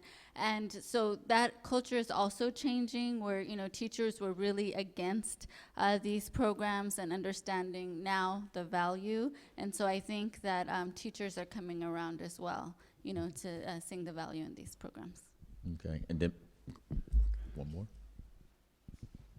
I think also another key is just like our law enforcement here, we are a majority Latino county, and law enforcement is 85% white. We need the same diversity in our teachers too. So our teachers in our districts are not reflecting the majority of the students. And one way we do that, Assembly Member, is that money you got, why don't we invest it in paying teachers what my cousin makes as a prison guard in CDC, which is, without overtime, 80 grand a year. I know because I lived with him, we were roommates, and I saw his check stubs. Is why don't we invest our teachers into paying our teachers 80 grand a year, right, instead of our prison guards, right? So all those 2,000 that you got out of the 11,000, let's invest that, because less guards means we can pay our teachers better. It's going to incentivize and make it more lucrative, right? I may even leave my job and go start teaching. I have a master's degree. But more than that is, as I mentioned, there was a Mike Mintz, who was an intervention specialist, more positive behavior intervention support specialists. And those are guys that really have, and women that have a really grasp on the community and students of color to identify those who are falling off, to pick them back up, and make sure that you pay them well too, right? So it's about how we're investing into our education, because I think we can go from 48 back into the top 10 if we make those right investments, right? I agree. Uh-oh, that's a chain reaction. I started something. One more. Also, we need to look at the teachers you are hiring, because the way that things are now, I want to teach, but due to my criminal history, I may not be able to, because there are certain questions that I have to ask. But I know that the students that I mentor, they appreciate what I do. Like, man, I wish you was teaching my class. Or even people that I talk to at BC, because I have a lot of people on the JC level that are coming into school, and I talk with them, work with them, because I came through BC and Cal State and all this good stuff. Hey, runners. But they like to see individuals like myself that they can relate to in classrooms. And I am doing this to be an instructor one day. But it is hard for us to get jobs, people in my situation to get jobs, due to our criminal history. So people should really look into that and, hey, hire a convict. It'll help. Yeah. I can tell you that the Assembly is working on things like Ban the Box, where before someone asks you whether or not you have a criminal record, they actually meet you. As our elders used to say, you know, first impressions are long lasting. Well, let them meet you. Let them know that you're getting a degree, that you've been out of prison for a while, that you might be a grandparent now, and that you're a solid citizen. You're not that person you were 10 or 20 years ago. You might even be a better person because of it. And so that's why we've been working real hard to put Ban the Box not only in employment but in housing and in other things. We've gotten some in state government, but we're trying to get it to the private sector and expand it. I tried to get it for apartments, and there was a lot of pushback. So we're going to try it again, and it didn't make it. There's still people that once you're stigmatized don't want to talk to you. My other question, you may have kind of answered it. We do need to figure out a way to change people who want to go into gangster mentality. Mr. White, James White, and I had a conversation back there. We kind of know some of the same people that were major gang members and drug dealers back in the day. And there's a reason why I went a certain way. There's a reason why he went a certain way. How do we get people, like I would say on the Monopoly board, there's the game of life. Now, I'm not the game of life. There's one to go to college and one to go straight into working. How do you get people to want to learn a skill, get a degree, but do something where you kind of have delayed gratification? Because you can, as Mr. White said, make $5,000 a week at 16, 17 years old, but the consequences of it is you may not live to 35, or you may be incarcerated for the rest of your life until you're 50. And why is that more attractive than going to school, earning a degree, learning a skill, and being able to live to 80 or 90 years old, become a grandparent, put some kids through college, pay your taxes and pay your bills, and be a why is that other one so much more attractive? And how do we change that? How do we make what we do, wearing these suits and ties, much more attractive? And that was my other question. I don't know if anybody would just want to answer real quick. Okay. I'm no longer the superintendent, by the way, of Bakersfield City. I work for current county superintendent of schools office since January, and my focus is career technical education predominantly. And I really feel like we're missing the boat in our schools, that we're not making school more relevant, more engaging, and we're not connecting learning to the world of work in a way that gets kids excited about being at school. And I think, frankly, our efforts to support career technical education, career pathways that tie in this academic work that kids do on a regular basis to the world of work and making it more relevant, I think it's a really important venture for us. And I think it gets kids connected more to school. I think it makes it more relevant, more exciting, and I think they start to see what their potential futures can be. And we've got in California over 1 million jobs that we're not going to be able to fill in the next 10 years because we don't have that skilled workforce. And I'm not talking about kids that are not going to college. I'm talking about all kids. My kids as well, right? I want my children to be successful in school. I want them to have a relevant experience. I want to be connected to something that's meaningful and exciting. I think we need to support those type of efforts. I think it's vitally important, and I think that's one way of getting to your answer. Thank you. And I'll leave you with this. In my district in South LA, I talk to parents at schools, and I'll mention, in STEM, science, technology, engineering, math, there's probably about 2 million jobs over the next 10 years. We don't have enough college seats to fill all those positions, or in junior. So they're going to either import from out of state or out of the country. We can then employ all your children, and they could make $100,000 a year. And you'd see mothers slapping their little kid like, wake up, listen, little 3-year-olds, and that's what you need to do. Where do I sign up? We can get these kids energized if they know that at the end of the rainbow, there's actually a pot of gold, and it's a sustainable pot of gold. So that's where we really need to figure that thing out. So thank you, and thank you all for being here today.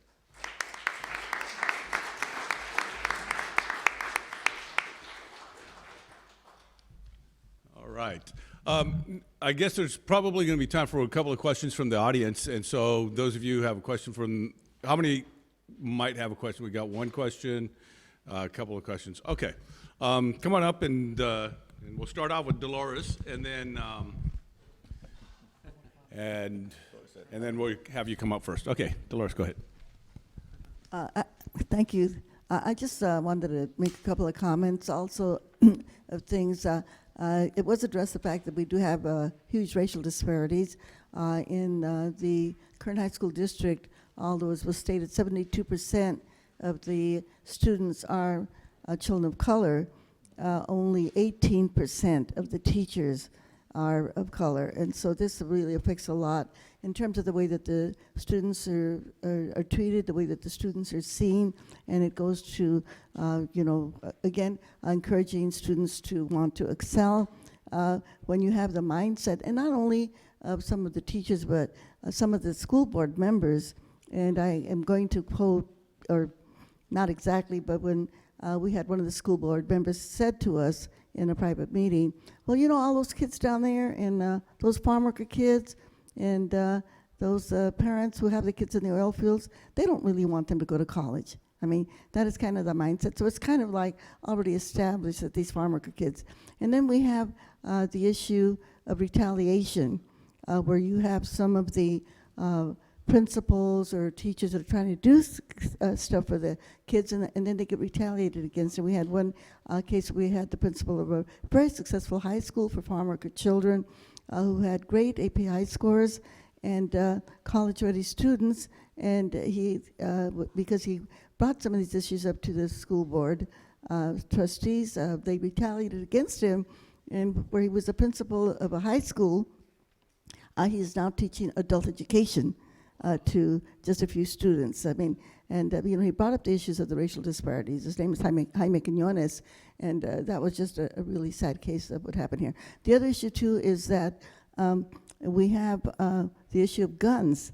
Our school board is now discussing about having guns on campus, and so here we have this whole movement now saying to the Kern High School board, we don't want guns on campuses.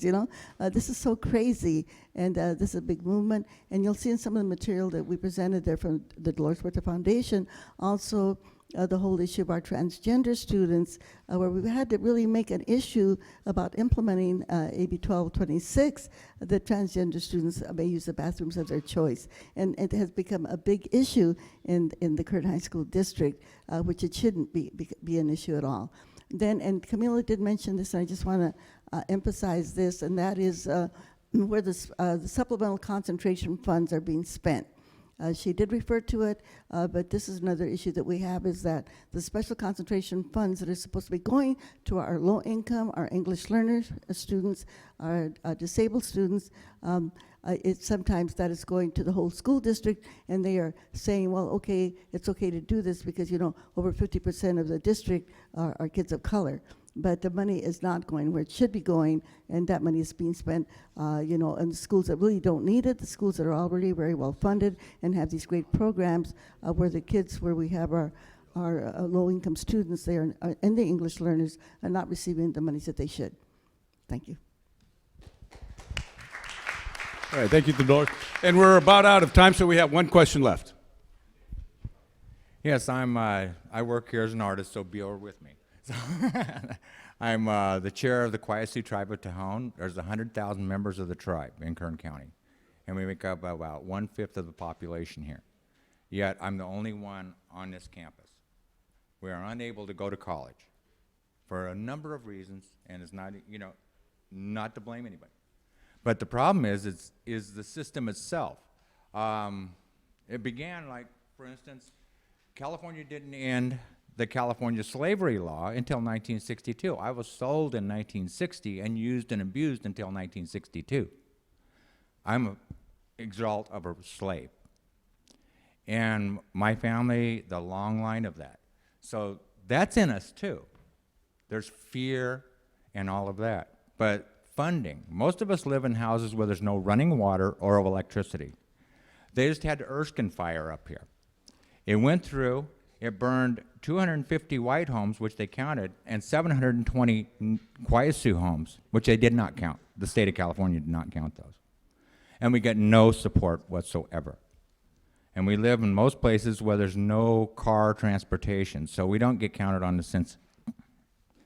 So, and we have a lot of native speakers. They don't speak English. I didn't speak English until I was about 7. I was forced to learn, and I went to the Indian school to learn that. And I mean, that being our history, okay? This being the present, how can we get some funding on this campus now?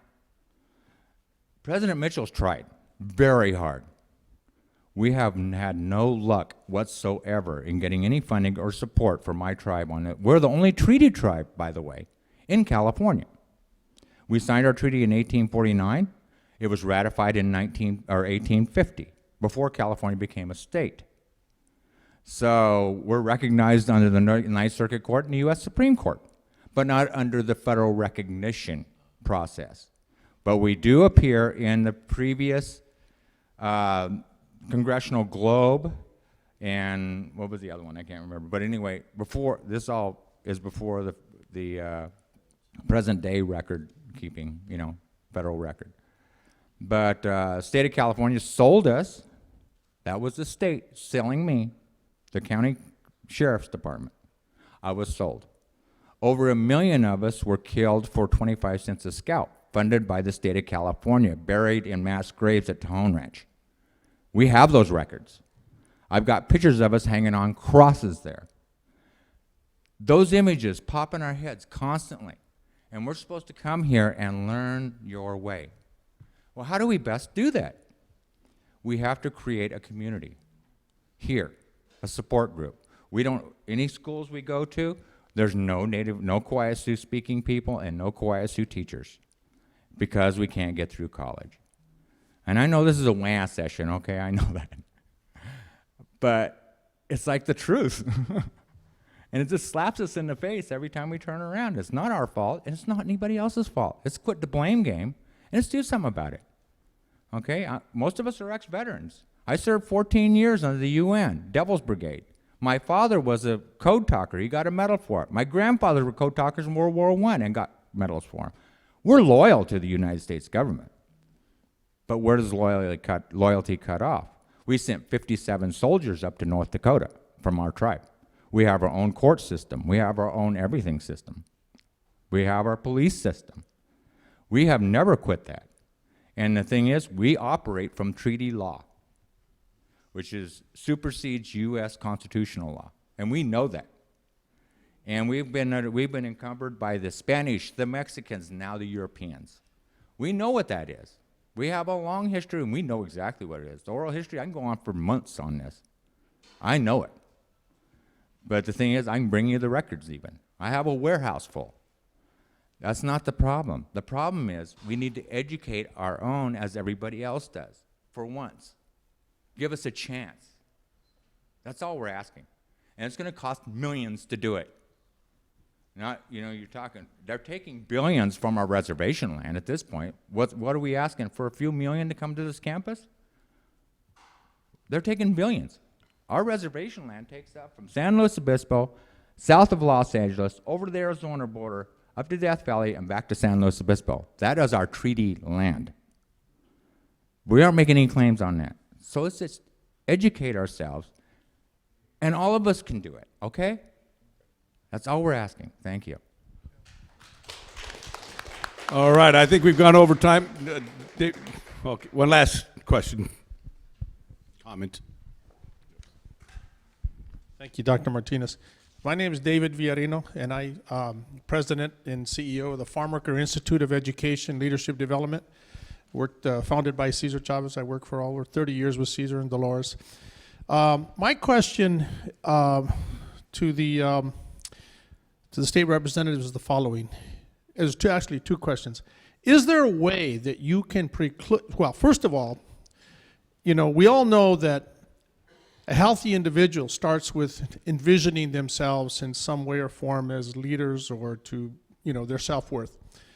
But yet, in our school district here, our current school district, there's a very low number of African American and Latino teachers. And my question is, well, and because of that, and the reason that exists is because the school district actually prefers to go out of state to recruit teachers to bring them in. And you cannot promote within the school district to become administrators unless you have come in as an initial teacher. So my question is, can the legislature preclude school districts from bypassing local recruits of teachers, which precludes all of the Latinos and African Americans, the other folks of color from the universities who graduate from the credential program from getting into the schools? Is there a way that you preclude that? And number two, is there a way that you can bring forth as a policy a way to be able to really emphasize collaborating with community colleges or the local university systems in order to develop the early childhood development systems? For example, it would be very easy, or not very easy, but it's very viable to be able to connect up with setting up not child care centers, but early education centers connected with school districts, or in our case, a charter high school, or other folks where you could actually have that taking place by students who are enrolled in the school, but parents who want to become teachers. If there's a way that you can do early childhood education, that may be a way to start that up by funding that as a pilot or something. So I'm looking for two answers on those questions.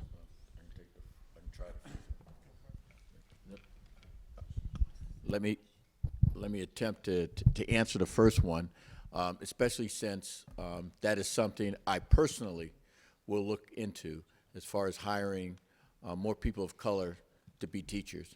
And let me tell you why. My daughter graduated from Hampton University with an undergraduate degree in math, and she went and got her master's and teaching credentials from Hampton. Came to Los Angeles and wanted to work in LAUSD. Could not get picked up, even though I was told math teachers and science teachers were a premium and are sought after like you wouldn't believe. I was told that not by another teacher or principal, but by the superintendent, Dacey, at that time. In fact, he said, when your daughter gets home, I'll send a limo to pick her up and take her to a school. She applied and couldn't get, for some reason, just it didn't happen. So she had to work at a charter for a year. I worked my butt off to get her into LA Unified School District. She's now teaching at Westchester. My son graduated from Morehouse in biology and math. And biology is the hardest course at Morehouse in Atlanta to graduate in. Again, I'm hearing that we're looking for science teachers and math teachers. So you got a twofer here. Actually, you got a trifecta. He's African American male teacher in science.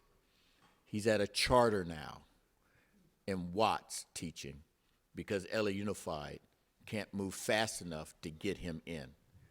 And there seems to be two problems. One's a bureaucratic problem because when we try to get my daughter to teach in my district, where they do need to have advanced AP courses in calculus, she's teaching at Westchester. It's more of an affluent area in Los Angeles because they knew the value of her and picked her up. I don't know what's going on with the principals in LAUSD and their ability to want to go ahead and pick up teachers of high quality. I'm not saying because of my kids. I'm just saying they have a certain skill that can teach AP classes and honor classes that you normally don't have, and they're slow at doing it at even the basic level where the principal's higher. And it may not all be LA Unified. It just may be the bureaucracy. And so I plan to look into it because I agree with you. If you have some jewels in the neighborhood who want to do God's work, which is teaching, then we need to move mountains to keep them here. And if we're not even trying and we're making it harder on them, then shame on us. And so that's my goal, to get people who are indigenous to the area, who are of color, to work in the schools. And hopefully we can work together and we can come up with some solutions.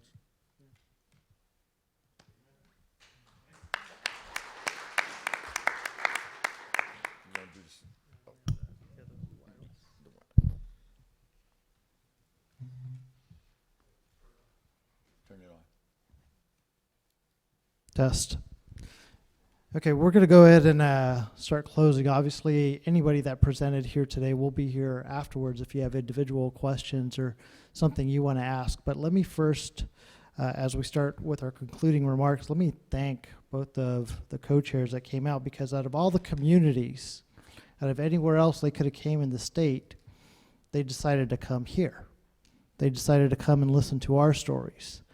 They decided to come not only listen to our stories, but to take our stories back and help work on the policies, these programs that we're talking about that are going to impact not only our community here, but the lives of all of our kids up and down the entire state.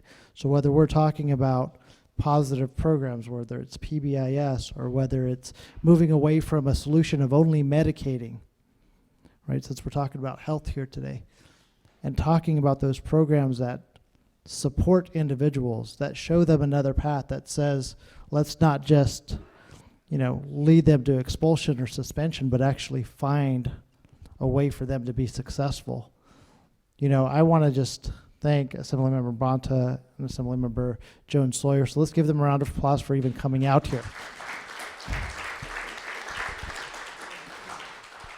And I'll tell you that each time I ask them to come out to the Central Valley, they've been more than gracious to come. In fact, I took Mr. Jones-Sawyer to go visit one of our correctional facilities not too long ago. Right? And Mr. Bonta has been actually to the city of Delano a couple of times to talk about some of the social justice issues that we deal with here in the Central Valley. And I know Cal State Bakersfield and Dr. Martinez are working very hard so that we create a social justice program here. But it's really about the impact that we're having in our panelists, right? The stories that you shared, just how having that support system is what took you in a whole different path, right? That's the path that we need to be providing for everyone. And so with that, I'm going to conclude my remarks. I want to thank everybody for coming. I don't know if there's one final thing you'd like to say, Mr. Jones-Sawyer, Mr. Bonta. I know you guys have spoke. Good? I'll be super quick. All right. Just to say, you have an amazing leader and representative in Assemblymember Salas. When he asks, the answer from us is yes. So it's a privilege and an honor to be here with you. Thank you for everything that you taught us today. We know a lot as legislators, but there's a lot we don't know. And every time we have an opportunity to learn and grow and become better informed and wiser and more thoughtful with your help, it allows us to do our job better. So we're better legislators because of today, and I thank you for that. All right. So one last round of applause for our panelists, everyone here, Dr. Mitchell, Dr. Martinez. Thank you. I just want to say how much we appreciate the Assembly members from the Select Committee for being here. We have big issues in our county, as you've heard from the panelists, and we're serious about wanting to address those issues, and we're working together on a number of things, and certainly the newly developed Center for Social Justice that Dr. Martinez heads is an important part of what it is that we plan to do. So again, we're glad that you are here. We're glad that everyone is here to be a part of this hearing, and we appreciate it a lot, and we look forward to working with you more in the future. Thank you very much.